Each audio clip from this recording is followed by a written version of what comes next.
Welcome back to Breakfast with John Kay and Sally Nugent. Just after 6:30. And let's return to our main story now, as the government says it's going to spend billions of pounds to make mainstream schools in England more inclusive for pupils with special educational needs and disabilities. The funding will go to early years, schools and local authorities from April, ahead of wider reforms which will see children having their needs reassessed in Year 6. That will begin in autumn 2029. Our education editor, Bronwyn Jeffries, reports. It's story writing time at this primary school. Tea lights and calming music to help focus. In the class, several pupils with special educational needs. No child is getting one-to-one support. By building those independent strategies in the classroom, they don't need an adult sitting next to them. And actually, why would they want an adult sitting next to them all the time? Children want to feel part of their class. They want to be engaging in their learning just as their peers are. Getting up to move and sing is part of every day. Strong routines are used to help this school feel predictable. It's part of aiming to design inclusion into everything.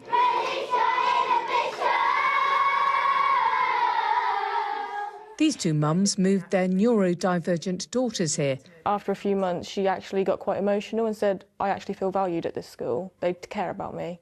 Educationally, she's flying now.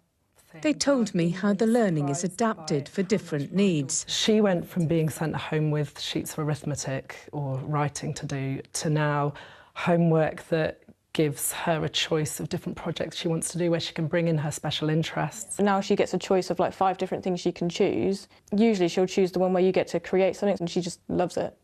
How has that changed her sense of being able to succeed at school and thrive at school? She realises that she's not thick and stupid like she once thought. Like many parents, they're worried about what the reforms mean. So I think this school is doing something that other schools probably can only dream of without quite a lot of work and a lot of extra money. Under the broad tent of special educational needs are many children. Places in the school's resource base are allocated by the council. When Oakland gets older, he'll need a special secondary school, and there are very few nearby. It's a fear of mine that I'm going to have to stick him in a taxi or on a bus to travel on his own 30 miles away to the other side of the county. This school has been designed to be inclusive from the moment it opened, but getting that culture change across thousands of other schools is a far more difficult job. The stakes are high for parents and for schools, and that's why these changes are among the most politically tricky the government has attempted. Amelie's only managing an hour or two a week in secondary school. Autism means she struggles with the noise and constant change. Mum Michelle, who used to be a teacher, is now fighting for a care plan. The numbers applying have gone up as reform has loomed. When you hear somebody say inclusion, of course, it sounds like the right thing. I want my daughter to be included, absolutely. But it needs to be more than a word. It needs to be more than a piece of paper. My biggest fear is that nothing will change and we'll still have a system that's exhausting and painful for parents.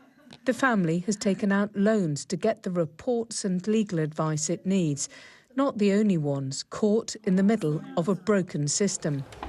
Councils across the country have seen costs outstripping funding to support children. Derbyshire County Council is part of a campaign group that's calling for bold change backed by extra money. We also need the government to be clearer around policy. What should parents and families ordinarily expect in terms of mainstream education? What support should be available, and where they might need to go to the local authority for an education, health and care plan if that support isn't ordinarily available. Ministers are promising some money to early years and schools up front to get more support earlier for children and begin a long-term shift in the system. The challenge will be to win parents' trust. Bronwyn Jeffries, BBC News. We'll speak to a schools minister a bit later on the programme, but right now let's talk to the Children's Commissioner for England, Dame Rachel de Souza, who joins us from Westminster. Good morning to you. Good morning. So it's a big deal, this, isn't it? It affects so many families, and the government's saying £4 billion to make schools truly inclusive for children with special educational needs. £4 billion. Is that enough to make real change, do you think? Look, it's a good start, and I think what we're looking at today is a white paper that is really going to try and change the direction of special educational needs and try and make schools inclusive. It's a really big change. At the moment, as those parents were talking about, to get support you have to get a diagnosis, then get an EHCP plan, and then support is unlocked. And parents are so unhappy because they're waiting too long. There are more and more, all children lumped in together, all fighting for these EHCPs. Whereas actually what we need to be doing are two things, I think, and this is the direction of this plan. One is we have to recognise that there are a percentage of children, those born with Down, cerebral palsy, serious autism, who just need support, just need like an EHCP, like from birth right the way through. And actually in the government's white paper, they are suggesting that that group of children keep those legal plans. But then what they're saying is that for that large group of children with neurodivergence and moderate needs, they are best served in school. Now, I've looked all around the world at the best systems. Everyone has seen this big uptick of need of neurodivergent children. The health system, the health service at the moment, the health department are looking into why that is. But basically what we need to make sure we do is make sure these children are welcomed at school, are in inclusive schools, their needs are met, and put the specialist support around them rather than busing them away for hours, sending them off to private specialists. Far better. The children tell me themselves they want to be educated in their local school. They want their needs met there. So we need to get the speech and language teachers, the ed psychs, all the things that schools need to do this really well, and the evidence from health to really make this new inclusive system. It's going to take time and it's going to cost money. It is a major change, but I do believe it's the right direction. It's also going to cause quite a lot of concern for some families as well, isn't it? Because mums and dads, as you're saying, might fight for ages to get that plan for their child. And now they're hearing that when the child gets to year 6, at the end of primary school, they might have to be reassessed. And I suppose there's then a chance that they might lose their plan in future. And that creates a great deal of uncertainty. Yeah, I really understand those fears. And let me be clear, I am the Independent Children's Commissioner. I have a role in this new white paper over keeping an eye on the system and looking at the system. I am going to be absolutely clear, no child should lose their plan. I think the government should say that. I think that would be straightforward and really important to parents and to children. I mean, if you have an EHCP plan at primary, you've normally got really serious needs. So the idea of even thinking about taking that away is just, not helpful. I think it'd be much easier to say everyone who has a plan should keep it. We build the new system. What would be so much better is if we had a system that said, how can I help you, rather than what's wrong with you. If you look at that first example of the school, where the school was set up for everyone and those that needs were met, kind, caring, proper boundaries, places in school to get support, professionals around the school instead of assessing, for medical plans, would be a far better system. We have to change the school system. Today is the first step towards doing that.